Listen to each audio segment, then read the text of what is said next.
ኢየሱስ ዒሳ ለዕልሙን ሊሳዓ የቅያማ ምልክት ነው። ምክንያቱም አንቀጹ ሲያቁም ሊሓቁም ሲባቁም ስለ ዒሳ ነው የሚያወራው። በዚህ መሃል ቁርአንን ጣልቃ ከማስገባት ይልቅ አዎ ቁርአንም ልክ ነው፣ ቅያማን ያሳውቃል፣ ያብራራል። መች እንደሆነች ቀኗን እንጂ የማይናገረው ምልክቶቿን ይዘረዝራል። የዕለቱን አስከፊነት ከባድነት ያብራራል። ይሄም ልክ ነው። እዚህ ግን የተፈለገው ዒሳ ማለት ነው። ቅያማ ሊቆም ሲል ከሰማይ ይወርዳል። በዒሳ የማያምኑ ከሃዲ የነበሩ እነሱ ግን አምነናል የሚሉ እምነታቸው የተዛባ ዒሳ ማለት አምላክ ነው፣ ዒሳ የአላህ ልጅ ነው ሲሉ የነበሩ ያኔ በዒሳ ያምናል፣ ግን አይጠቅማቸው። በል ከዚህ ከፍ ባለው መልኩም በሌላ የቁርአን አንቀጽ ላይ ወኢን ሚን አህሊል ኪታቢ ኢላ ለዩእሚነነ ቢሂ ቀብለ መውቲህ ወየውመል ቂያመቲ የኩኑ ዐለይሂም ሸሂዳ ይላል።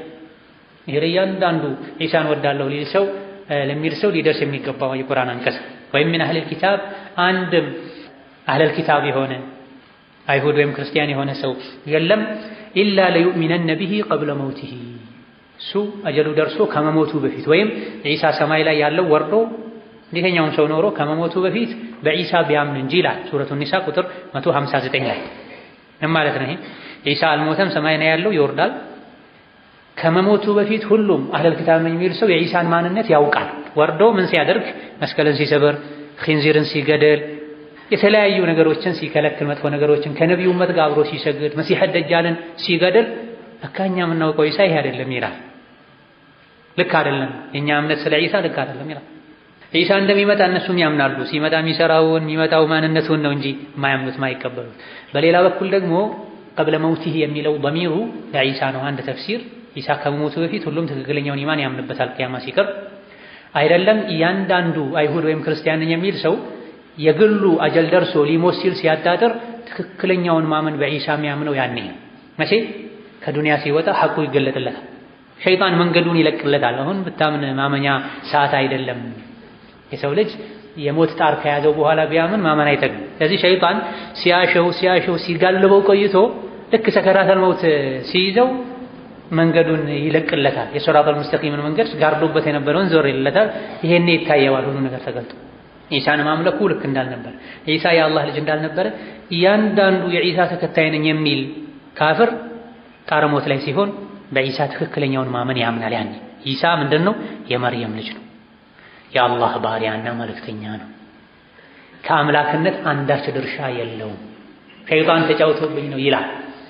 ወየውመል ቂያመቲ የኩኑ ዐለይሂም ሸሂዳ፣ የቂያም ቀን ግን ያጋሩ እሱን አምላክ የአምላክ ልጅ ይሉ የነበሩት ላይ በሙሉ ይመሰክርባቸዋል። ማን አምልኮ አላችሁ ይባላል። ዒሳን አላህ ይጠራቸዋል ሰው በተሰበሰበበት፣ መርየምን እንደዚሁ አንተ ቁልተ ሊናስ ኢተኺዙኒ ወኡሚየ ኢላሀይን ሚን ዱኒላህ፣ የሰው ልጆች በሙሉ የተሰበሰቡበት የቂያማ ሜዳ ላይ ኢየሱስ ሆይ አንተ ነህ እንደ እኔንም እናቴንም አምላክ አድርጋችሁ ያዙኝ ያልከው ብሎ ይጠይቃል። ቃለ ሱብሓነክ፣ ኧረ ጥራት ይገባ፣ ማይገባኝን ነገር እንዴት እላለሁ ብዬም ከሆነ ታውቃለህ፣ ከነሱ ጋር እስካለሁ ድረስ አላህን በብቸኝነት ተገዙ ከማለት ውጪ ምንም አላልኩም ይሉና መጨረሻ ላይ ብትቀጣቸው ባሮችህ ናቸው፣ ይቅር ብትላቸው አንተ አሸናፊና ጥበበኛ የሆንክ ጌታ ነህ፣ ማንንም ፈርተህ አይደለም ይቅር የምትለው በጥበብህ ነው ይቅር የምትለው ይላል። ማ ቁልቱ ለሁም ኢላ ማ አመርተኒ ቢሂ አን ይዕቡዱላህ ረቢ ወረበኩም፣ በል ያልከኝም ብቻ ነው ያልኩት፣ የኔንም የእናንተንም አምላክ ተገዙ ነው ያልኳቸው። ከነሱ ጋር እስካለሁ ድረስ ስራቸውን ሁኔታቸውን አውቅ ነበር። እኔን ወደ ሰማይ ካወጣኸኝ በኋላ አንተን የሆነውን ነገር የምታውቀው ይላል። ራሳቸውን ያጠራሉ ማለት ያለ ወላዲት አምላክ አማላጅነት አላማ አይደለም ይሉሃል። በዒሳ ካላመንክ የሳት ነህ ይሉሃል። በዒሳ አምናለሁ እኔ ዒሳ የአላህ ባሪያ የአላህ መልእክተኛ መሆኑን። ፈላ ተምተሩነ ቢሃ ወተቢዑን፣ በቅያማ ጉዳይ አትጠራጠሩ። ቅያማ እውነት ነው ይመጣል፣ ቅርብም ነው፣ ሩቅ አድርጋችሁ አትዩት። ፈላ ተምተሩን አትጠራጠሩ፣ ፈላ ተምተሩን አታስተባብሉ፣ ወተቢዑን ተውሂድ መንገድ ላይ ተከተሉን። ሃዳ ይሄ እኔ ያለሁበት ወደሱ የጠራኋችሁ ያለው ጎዳና ይዤላችሁ የመጣሁት ሸሪዓ ሲራጡን ሙስተቂም፣ አባጣ ጎባጣ የሌለበት ያልተጣመመ ያልተጠማዘዘ ቀጥ ያለ መንገድ ነው። ወላ የሱደነኩም ሸይጣን፣ ሸይጣን እንዳያግዳችሁ፣ ሸይጣን እንዳያዞራችሁ በትክክለኛው መንገድ ከሲራጡን ሙስተቂም አያታልላችሁ፣ አይሸንግላችሁ፣ ነገሮችን አያመሳስልባችሁ። ጥፋት ያጠፋው አደም ነው፣ ተውበት አድርጎ ተምሯል። ዒሳ ከስንት ዘመናት በኋላ መጥቶ ለኛ ብሎ ተሰቀለ። አያስብላችሁ። ኢነሁ ለኩም ዐዱውውን ሙቢን ሸይጣን ለእናንተ ግልጽ ጠላት ነው። ዲናችሁን ያበላሽባችኋል። የግልጽ ጠላትነቱ ምልክትም አባታቸውን አደምን ከጀነት አታለው አውጥቶ ወደ ምድር ያመጣው እናንተ እዚህ ምድር ላይ ተወልዳችሁ እንድትሰቃዩ ያደረጋችሁ እሱ። አደም ጀነት ላይ ነበር የሚኖሩት። ሁሉንም ዛፍ ብላ አንድ ዛፍ ስትቀር ተባሉ። ሸይጣን አታለው ያችን ዛፍ አስበላቸው። ከዛ በኋላ ተባረሩ። ጀነት ውስጥ ገብቶ የነበረን አደምን አታለው ያወጣ ሸይጣን ከጀነት ውጭ ያለህ ሰው ተመልሰ እንዳትገባ እንደሚጥር ምንም አትጠራጠር። ምቀኛ ስሜት እንድትከተል ያደርጋል። ሐቁን ይጋርድብሃል። ወለማ ጃ ዒሳ በመጣ ጊዜ ቢልበይናቲ ግልጽ ማስረጃዎችን ይዞ ተአምሮችን ይዞ ወደ ህዝቦቹ በመጣ ጊዜ ቃለ ቀድ ጂእቱኩም ቢልሒክማ ጥበብን ይዤላችሁ መጣሁ፣ ነቢይነትን ይዤላችሁ መጣሁ፣ የኢንጂል የወንጌል ምክሮችን ይዤላችሁ መጣሁ አላቸው። ወሊኡበይነ ለኩም በዕደ አለዚ ተኽተሊፉነ ፊህ ከፊል የምትለያዩበትን የምትከራከሩበትንም ነገር ላብራራላችሁ ነው የመጣሁት አላቸው። ኢንጂልን ይዞ መጣ። በተውራት ጉዳይም ደግሞ ውዝግብ ነበረባቸው። ያንም ሊያብራራላቸው መጣ። በዕደ አለዚ ሁሉን ነገር አይደለም ማብራራላችሁ፣ ስለ ዲን የሚመለከተውን ነው ማብራራላችሁ። አሊያ ደግሞ አንዳንድ ሙፈሲሮች እንዳሉት በዕደ አለዚ ማለት በኢንጂል ከፊል ነገሮችን አብራራላችኋለሁ፣ ሌላውን ደግሞ በቃል አብራራላችኋለሁ አላቸው። ከሰማይ የወረደውንም ኢንጂሉንም ከዒሳ አፍ የተነገራቸውንም ሁሉንም ቀያየሩት፣ አዛቡት። በተለይ ዒሳ ወደ ሰማይ ካረጉ ከ300 ዓመት በኋላ የመጣው ጳውሎስ እነሱ ዘንድ ያለው ሌላ ነው፣ ተቃራኒ ነው። በሐቂቃው ግን ሼክ ሁሰይን ተይሚያ ሌሎችም እንዳሉት የክርስትናን እምነት ያበላሸው የቀየረው ጳውሎስ ከስሜታቸው ጋር እንዲሄድ አድርጎ ስለቀየረ ነው ጳውሎስን ባለውለታቸው አድርገው የሚወስዱት። ወሊኡበይነ ለኩም በዕደ አለዚ ተኽተሊፉነ ፊህ የምትለያዩበትን የምትከራከሩበትን ከፊሉን ማብራራት የሚያስፈልገውን አብራራላችኋለሁ አላቸው። ፈተቁላህ ወአጢዑን አላህን ፍሩ፣ ታዘዙ፣ ተከተሉን። አላህ ያዛችሁን እሺ ብላችሁ አድርጉ፣ የከለከላችሁን ተከልከሉ። ኢነላህ ሁወ ረቢ ወረብኩም ከምንም በላይ ደግሞ እንድትከተሉኝ የምፈልገው በተውሂድ ጉዳይ ነው። ኢነላህ ሁወ ረቢ አላህ እሱ ነው ጌታዬ፣ ወረብኩም የእናንተም ጌታ፣ እኔም እናንተም ባሪያ ነን፣ ከሱ ከጃይ ነን፣ ከባሪያነት አንጻር እኩል ነን። ከአላህ ውጪ የሚመለክ ማንም የለም። የአምላክነት መስፈርትም ያሟላ የለም። ሁሉም ከጊዜ በኋላ የመጣ ነው። ሁሉም ከአላህ ከጃይ ነው።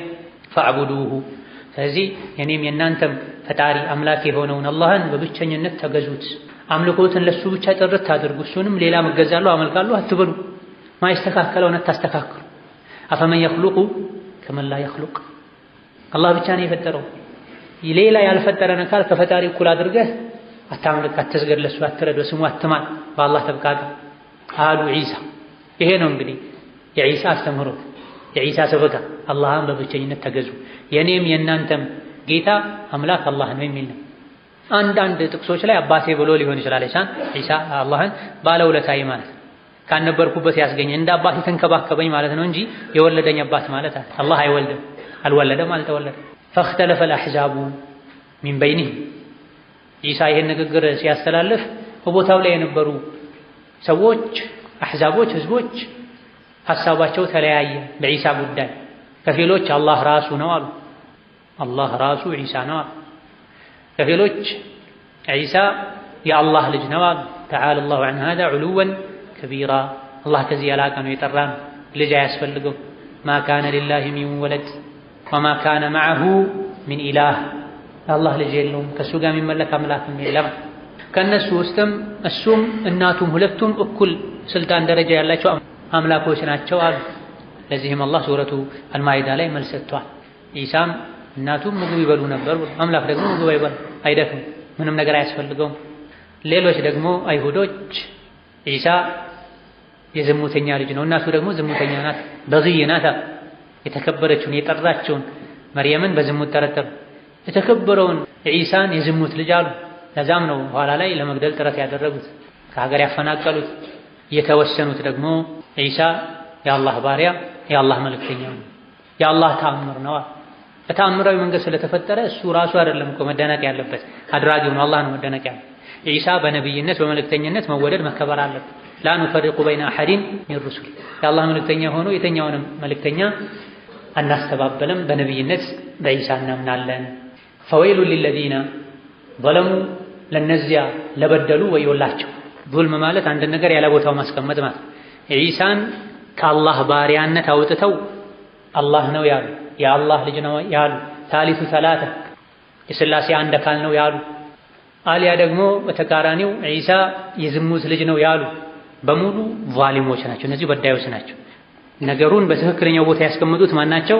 ዒሳ የአላህ ባሪያ የአላህ መልእክተኛ ነው፣ ያለ አባት ሁን በሚል በአላህ ቃል ከመርየም የተወለደ የሰው ልጅ ነው ያሉ እነዚህ ነገሩን በቦታው አስቀምጠዋል። ከዚያ አውጥተው ግን አምላክ ነው የአምላክ ልጅ ነው የዝሙት ልጅ ነው ያሉ በድለዋል። ለበዳዮች ወዮላቸው። ሚን ዐዛቢ የውሚን አሊም አሳማሚ ከሆነው ቀን ስቃይ ወዮላቸዋል። አላህን ተባረከ ወተዓላ ማይገባውን አለው ስላም ለአላህ ልጅ አይገባውም፣ አይደክምም፣ ከማንም ምንም አይፈልግም።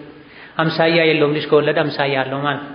ሀል የንዙሩነ ይጠብቃሉ እንዴ ኢለ ሰዓህ ሰዓቲቱን እንጂ ቅያማን እንጂ አን ተአትየሁም በግተህ በድንገት መምጣቷን እንጂ ወሁም ላ የሽዑሩነ ሳያውቁ ክደዋል። ሸይጣን ተጫውቶባቸዋል።